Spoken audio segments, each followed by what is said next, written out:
Добре дошъл в енергията на ума, пространството между мисълта и тишината.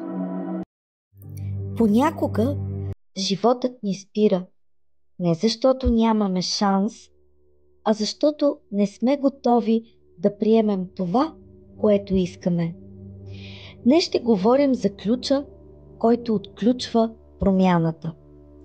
В книгата "Ключът" Джо Витале казва, че всички имаме мечти, но не всички имаме вътрешно позволение да ги постигнем. Ние сами се блокираме чрез страх, вина или убеждението, че не заслужаваме. Колкото повече мислим за това, което ни липсва, толкова повече подсъзнанието ни го държи далеч. Обсебването е като да държиш ключа в ръката си, но никога да не го завъртиш. Ключът не е да искаш повече, а да позволиш повече, да си кажеш: готов съм, без страх, без контрол. Това състояние на доверие е, което привлича новата реалност. Започни с нещо малко.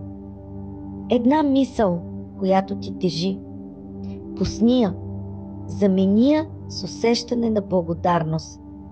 Това е първият завой на ключа. Истинската сила не е в това да промениш света, а в това да отключиш себе си. Това е ключът. Но понякога мисълта не е достатъчно. Мислим, визуализираме, искаме, а животът изглежда сякаш не ни чува.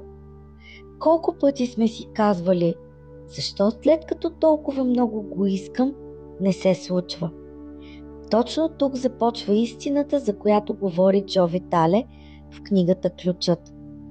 Той казва, че не е важно колко силно желаем нещо, а дали подсъзнанието ни вярва, че е възможно и че ние сме тези, които държим и ключът, и ключалката. Проблемът е в блокажа, в малките мисли, които се промъкват незабелязано. Това е прекалено хубаво, за да е истина. Няма да се получи. Не е и за мен. Не заслужавам това. Не заслужавам толкова много. И тогава, колкото повече искаш, толкова повече Вселената чува липсата, а не желанието. Истината е, че обсебването от едно желание го държи далеч от нас. Когато сме твърде вкопчени в него, тялото и умът влиза в режим липса. Ние излъчваме недостиг, а не изобилие. Джо Витале казва, че ние имаме в живота си това, което сме привлекли. Тук се включва и нежеланото, което сме привлекли на подсъзнателно ниво. И че когато се освободим от скритите си убеждения, които не ни позволяват да имаме желаното от нас, ще започнем да преживяваме чудеса. Джо Витале споделя, че когато се е освободил от обсесивните си мисли чрез наднормено тегло, е свалил почти 40 кг и е участвал в 6 фитнес турнира.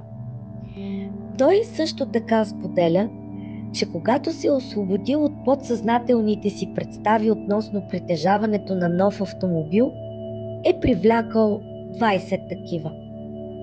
Когато се е освободил от мислите за появата на потенциално фатални подути лимфни възли в областта на гърдите, те са станали съвсем малки и безобидни.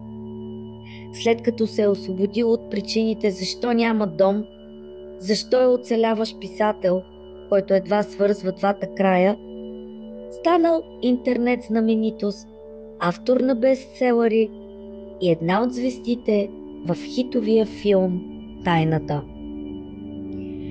Очевидно е, че липсващата тайна за привличане на желаното от нас се състои в освобождаване и премахване на вътрешните ни прегради и задръжки.